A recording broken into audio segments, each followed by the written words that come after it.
सध्याची मोठी बातमी जम्मू काश्मीरच्या पहलगाम मध्ये झालेल्या भ्याड दहशतवादी हल्ल्यानंतर भारत सरकारने आता कठोर पाऊल उचललंय। भारताच्या परराष्ट्र मंत्रालयाने सर्व पाकिस्तानी नागरिकांना 48 तासांच्या आत देश सोडण्याचे आदेश दिलेत। त्याचबरोबर दहशतवादी हल्ल्यानंतर 5 मोठे निर्णय घेण्यात आलेत। ते निर्णय कोणते आणि याचा भारत पाकिस्तान संबंधांवर काय परिणाम होईल याबद्दल सविस्तर जाणून घेऊयात या व्हिडिओच्या माध्यमातून। मंगळवारी 22 एप्रिलला म्हणजेच कालच जम्मू काश्मीर मधील पहलगामच्या बैसरन मेडोज या निसर्गरम्य ठिकाणी दहशतवाद्यांनी क्रूर हल्ला केला। या हल्ल्यात 26 ते 28 पर्यटकांचा मृत्यू झालाय, ज्यामध्ये गुजरात, कर्नाटक, महाराष्ट्र, हरियाणा आणि एका नेपाळी नागरिकाचा समावेश आहे। दहशतवाद्यांनी भारतीय लष्कराचा गणवेश परिधान करून पर्यटकांवर अंधाधुंद गोळीबार केलाय।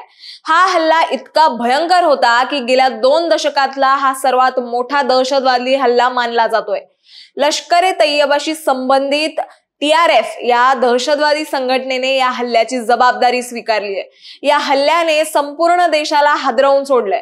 काश्मीर मधील शांतता आणि पर्यटनाला लक्ष्य करणाऱ्या या हल्ल्यामुळे भारत सरकारवर तातडीने कारवाईचा दबाव वाढला आणि याच पार्श्वभूमीवर भारताने कठोर निर्णय घेतलेत, ज्यामुळे आंतरराष्ट्रीय राजकारणात आता खळबळ उडाली आहे। पहलगाम हल्ल्यानंतर भारत सरकारने तातडीने उच्चस्तरीय बैठका घेतल्या। पंतप्रधान नरेंद्र मोदी यांनी सौदी अरेबियाचा दौरा अर्धवट सोडून दिल्लीत परतताच राष्ट्रीय सुरक्षा सल्लागार अजित डोवाल आणि परराष्ट्र मंत्री S जयशंकर यांच्यासोबत चर्चा केली। पुढे पंतप्रधान नरेंद्र मोदींच्या निवासस्थानी CCS म्हणजेच कॅबिनेट सुरक्षा सिक्युरिटीची बैठक संपन्न झाली। या बैठकीत काश्मीर मधील दहशतवाद आणि पाकिस्तान या विषयावर प्रामुख्याने चर्चा झाली असून या बैठकीत 5 मोठे आणि ऐतिहासिक निर्णय घेण्यात आले, ज्यामुळे पाकिस्तानची पूर्णपणे कोंडी होणार आहे। सर्वात मोठा निर्णय म्हणजे सिंधू पाणी कराराला आता स्थगिती देण्याचा निर्णय या बैठकीत घेण्यात आलाय।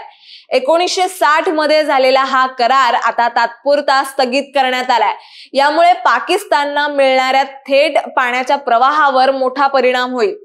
पुढे वाघा बॉर्डर 1 मे पर्यंत बंद ठेवण्याचा निर्णय घेण्यात आलाय। 1 मे 2025 पर्यंत वाघा बॉर्डर पूर्णपणे बंद करण्यात आलं असून यामुळे भारत पाकिस्तान दरम्यानचा थेट संपर्क खंडित होईल। एवढंच नाही तर पुढील 48 तासात सर्व पाकिस्तानी नागरिकांना भारत सोडण्याचे आदेश देण्यात आले। त्याचबरोबर यापुढे पाकिस्तानी नागरिकांना भारतात प्रवेशासाठी व्हिसा मिळणार नाही आणि पाकिस्तान हाय कमिशनवर कारवाई होणार असून भारतातील पाकिस्तानी दूतावासातील 5 अधिकाऱ्यांना हटवण्यात आलंय आणि दूतावास बंद करण्यावरही विचार सुरू आहे असं म्हटलं जात आहे। दरम्यान पाकिस्तानची व्यापाराच्या दृष्टीने कोंडी करण्याची रणनीती भारताने आखली असून आजच्या बैठकीतील निर्णयाचा दूरगामी परिणाम भारत आणि पाकिस्तान यांच्यातील संबंधांवर होणार आहे एवढं नक्की।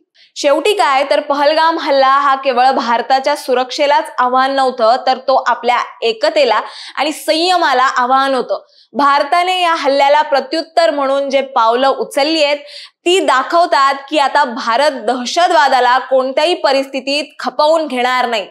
तुम्हाला या निर्णयांबद्दल काय वाटतं हे आम्हाला कमेंट्स मध्ये कळवा आणि अशाच माहितीपूर्वक व्हिडिओ बघण्यासाठी लगेचच सबस्क्राइब करा प्राईम टाइम महाराष्ट्रला।